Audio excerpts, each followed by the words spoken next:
నర్సాపూర్, తూప్రాన్, గజ్వేల్, జగదేవ్పూర్, భువనగిరి, చౌటుప్పల్ వరకు అప్పుడు NH 161AA ఉత్తర northern side declare చేస్తూ ఆ రోజు అనౌన్స్ చేసిన అధ్యక్ష.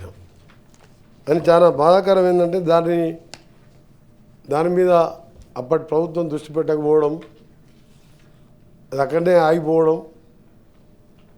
ఆ తర్వాత మా ప్రభుత్వం అధికారంలోకి వచ్చిన తర్వాత మొట్టమొదటిసారి అధ్యక్ష, ఎందుకంటే అది అవసరం, ఎందుకంటే అప్పటికే మనం నిర్మించిన ORR కూడా ట్రాఫిక్ బాగా పెరిగిపోయింది. 1,00,000 వెహికల్ పర్ డే ట్రాఫిక్ ఆ రోజు అప్పటికి ఉన్నది.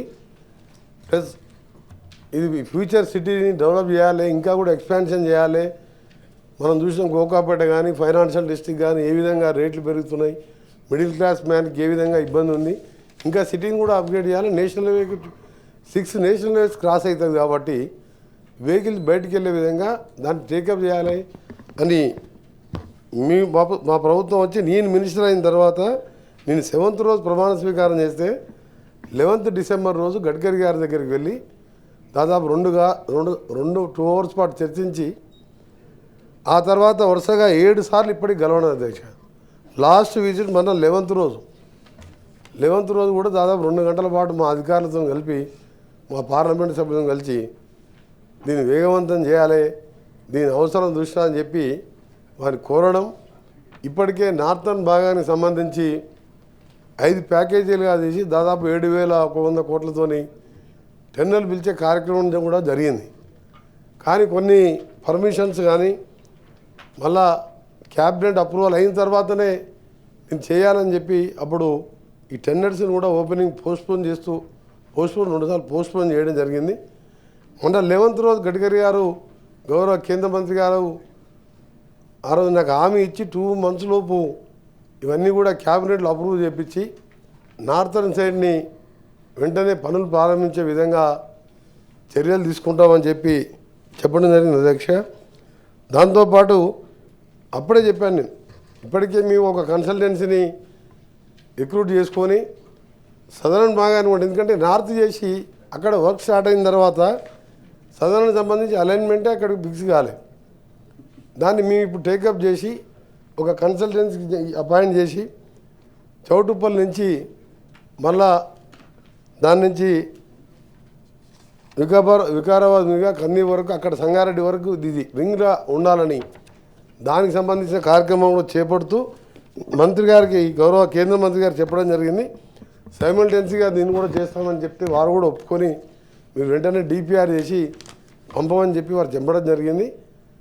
ఎట్టి పరిస్థితుల్లో మాది ఒకటే ఆలోచన ఏంటంటే, గతంలో మేము దూరదృష్టితో ఆలోచించి ఔటర్ రింగ్ రోడ్డుని నిర్మించి ఒక ఛాలెంజ్గా నిర్మించి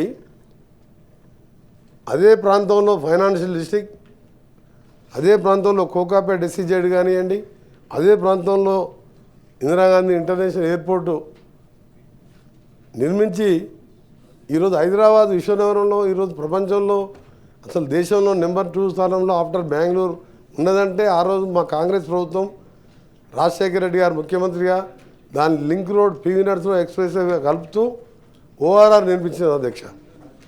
కానీ దురదృష్టకరం ఏంటంటే ఎన్నికలకు 3 మాసాల ముందం అసలు ఎక్కడ దేశ చరిత్రలో ఎక్కడ చూడలే.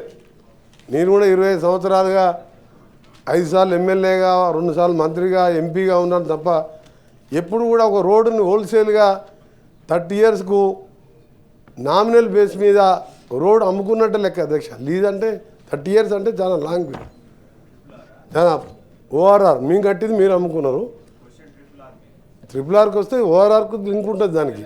మీరు రేడియల్ రోడ్స్ కూడా అడిగినారు మా పెద్దలు జీవన్ రెడ్డి గారు. రేడియల్ రోడ్స్ కూడా ప్రపోజ్ చేస్తున్నారు, 33 రేడియల్ రోడ్ కూడా ప్రపోజ్ చేస్తున్నాం. HMDA ద్వారా కూడా రేడియల్ రోడ్ ప్రతిపాదన ఉన్నది.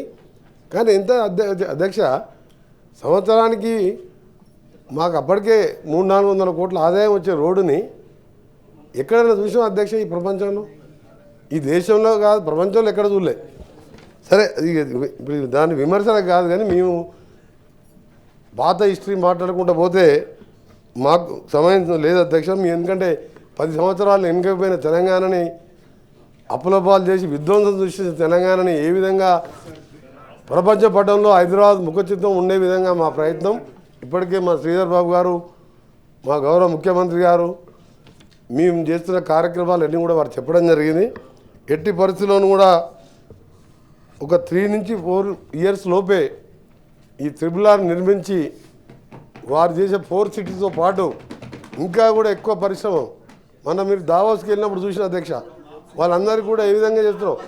అందులో ఒక అమెజాన్ కంపెనీ మీకు త్రిబుల్ గురించి కానీ ఓఆర్ఆర్ గురించి కానీ త్రిబుల్ కానీ ఓఆర్ఆర్ కానీ పివి నరసింహ ఎక్స్ప్రెస్ కానీ మా జైపాల్ రెడ్డి గారు కొట్లాడి తెచ్చిన మెట్రో సర్వీస్ గురించి కానీ హైదరాబాద్ గురించి కానీ మాట్లాడే అర్హత లేదు. మీరు ఏమైనా కట్టిన కాళేశ్వరాన్ని కూలేశ్వరంగా మార్చింది అది ఒక్కటి తప్ప మీరు ఏది మార్చలేదు. మీకు ఏ అవకాశం లేదు. హైదరాబాద్ డెవలప్మెంట్ అంట మాది. ఖచ్చితంగా చెప్తున్నా ఇవాళ, ఖచ్చితంగా చెప్తున్నా. అందుకనే మీకు అధ్యక్ష మీ ద్వారా గౌరవ సభ్యులకు సభకు ప్రజలు తెలంగాణ ప్రజలకు ఒకటే నేను చెప్పదలేదు అధ్యక్ష. ముందు పార్టీలకు అతీతంగా ఈ హైదరాబాద్ని అభివృద్ధి చేసుకోవాలనేది మా లక్ష్యం. మూసి ప్రక్షాళన చేస్తామంటే వద్దంటారు. 4th సిటీ పెట్టి అక్కడ స్కిల్ యూనివర్సిటీ పెట్టి సెపరేట్ క్వశ్చన్ ఉంది. నేను విమర్శ అధ్యక్ష. త్రిపుర అనేది ఎంత ముఖ్యమంటే ఎస్ఎల్బి గురించి మాట్లాడటానికి అవకాశమే లేదు మీకు. అది శాంక్షన్ చేయించింది నేను. అందరికీ మా గౌరవ చైర్మన్ గారు కూడా తెలుసు. ఎస్ఎల్బిసి ఎవరు ఆ రోజు పులిచింతలకు 3వ పంట నీళ్ళు ఇస్తే నేను కొట్లాడి అంటే మా గౌరవ సభ్యురాలు అడిగిన అడుగుతారా. ఎస్ఎల్బిసి కూడా కోమటిరెడ్డి వెంకరెడ్డి గారే అప్పుడు మీరు ఎంపీగా ఉన్నారు. నేను ఏ విధంగా రాజశేఖర రెడ్డి గారు సొంత ముఖ్యమంత్రి అయినా ఎట్లా కొట్లాడినో, తెలంగాణ కోసం మా సొంత నాయకురాలు సోనియా గాంధీ ఎట్లా కొట్లాడినో ఈరోజు ఒకటే చెప్తున్నా మీ ద్వారా. త్రిపుర అనేది 3 నుంచి 3.5-4 సంవత్సరాలు గడ్కరీ గారి దగ్గర మన 2 గంటల 20 నిమిషాలు కూర్చున్నా. మీరు నాకు హామీ ఇచ్చే వరకు క్యాబినెట్లో అప్రూవల్ ఇచ్చి టెండర్లు ఓపెన్ చేసి పని 88% పూర్తయింది. సౌత్ది కూడా 3 మంత్స్లో మేము అలైన్మెంట్ ఫిక్స్ చేసి పంపుతామని హామీ ఇచ్చాం. తప్పకుండా పూర్తి చేస్తామని మా గౌరవ సభ్యులు అడిగిన ప్రశ్నతో పాటు మీ అందరి ద్వారా తెలంగాణ ప్రజలు తెలియజేసుకో 60% ఈరోజు తెలంగాణ అర్బనైజ్లో ఈ త్రిబుల్ అయితే హైదరాబాద్ రూపురేఖలే మారిపోతుంది. ఈరోజు తప్పకుండా దాన్ని చెప్పిన టైం పూర్తి చేస్తాం. మీలాగా మాకు రోడ్లు అమ్ముకునే అలవాటు లేదు, ఏం అలవాటు లేదు. దయచేసి మీరందరూ కూడా ఎక్కడెక్కడ ల్యాండ్ ఎక్విజిషన్ ఉంటే సపోర్ట్ చేయండి. సౌత్ భాగంలో ల్యాండ్ ఎక్విజిషన్ అవసరం ఉంటుంది.